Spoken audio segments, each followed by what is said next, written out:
السلام علیکم ورحمۃ اللہ وبرکاتہ۔ بسم اللہ الرحمن الرحیم۔ جیسا کہ اسلام میں جمعہ کا دن عزت والا ہے، عیسائیوں کے لیے اتوار، ہندوؤں کے لیے منگل اور یہودیوں کے لیے ہفتے کا دن محترم تھا، لہذا ہفتے کے دن یہودیوں کے لیے شکار کرنا ممنوع تھا۔ یہ واقعہ حضرت موسیٰ علیہ السلام کے بعد پیش آیا کہ بنی اسرائیل کی ایک جماعت بحر کلثم کے کنارے شہر ایلا میں رہتی تھی، جو شام اور مدینہ منورہ کے درمیان میں ہے۔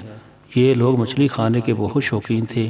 اللہ کی شان، ہفتے والے دن دریا میں بے شمار مچھلیاں نمودار ہوتی تھی، یا تو ان کے امتحان کے لیے یا پھر حضرت یونس علیہ السلام جس مچھلی کے پیٹ میں رہتے تھے اس کی زیارت کے لیے۔ باقی دنوں میں مچھلیاں غائب ہو جاتی تھی، تو انہوں نے سوچا کہ کوئی ایسی تدبیر کی جائے کہ شکار بھی ہو جائے اور ہفتے کے دن کی بے حرمتی بھی نہ ہو۔ آخرکار انہوں نے ایک ترکیب سوچی۔ دریا کے ارد گرد گہرے غار کھود دیے اور دریا سے ان غاروں تک نالیاں بنا دی۔ جمعے کی شام کو غاروں کا منہ کھول دیتے تھے کہ پانی کے ساتھ مچھلی ان گڑھوں میں آ جائیں۔ ان گڑھوں سے اتوار کے دن مچھلیاں پکڑ لیتے تھے اور کہتے تھے ہم ہفتے کے دن شکار نہیں کرتے۔ وہ مچھلیاں خوب کھاتے اور فروخت کرتے، جس سے وہ مالدار ہو گئے۔ 40 سال سے 70 سال تک یہی کرتے رہے۔ ان لوگوں کی تعداد 70,000 تھی۔ ان کی 3 جماعتیں بن گئیں، ایک تو شکار کرنے والوں کی، دوسری شکار سے منع کرنے والوں کی، تیسری خاموش رہنے والوں کی۔ جب شکاریوں نے ان کی نصیحت نہ مانی تو انہوں نے ایک دیوار بنا کر شہر کے 2 حصے کر دیے اور کہا کہ تمہاری وجہ سے کہیں ہمارے اوپر بھی عذاب نہ آ جائے۔ یہاں تک کہ حضرت داؤد علیہ السلام کے زمانے کا وقت آ گیا، آپ نے ان کو شکار کرنے سے منع فرمایا کہ اے بے وقوفو، قید کرنا ہی تو شکار ہے۔ جیسے کوئی ہرن کو جال میں پھانس لے، اس کا شکار کر لیا، اب اسے کھائے یا نہ کھائے، تو آج ہی کھائے یا کسی دوسری وقت۔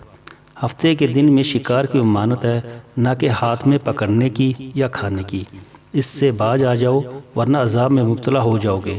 شکاریوں نے کہا کہ یہ کام تو ہم بڑے عرصے سے کرتے آ رہے ہیں، اگر یہ برا ہوتا تو ہم کو امن کیوں ملتا؟ تب داؤد علیہ السلام نے یہ دعا فرمائی جس سے رب کا عذاب نازل آ گیا۔ رات میں یہ سب کے سب بندر بن گئے، جوان لوگ بندر اور بوڑھے سور بنا دیے گئے۔ ان کی عقل و ہوش تو باقی رہی، ان کی قوت گوئی جاتی رہی اور جسم سے سخت بدبو نکلنے لگی۔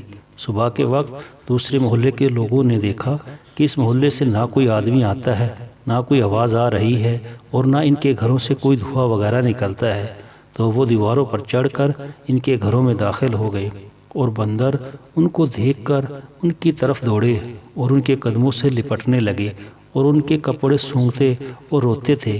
ان لوگوں نے کہا کہ ہم نے تمہیں شکار کرنے سے منع نہ کیا تھا؟ وہ بندر سر ہلاتے اور ان کی آنکھوں سے آنسو بہہ رہے تھے۔ اس حال میں وہ 3 دن رہے اور پھر سب کے سب ہلاک ہو گئے۔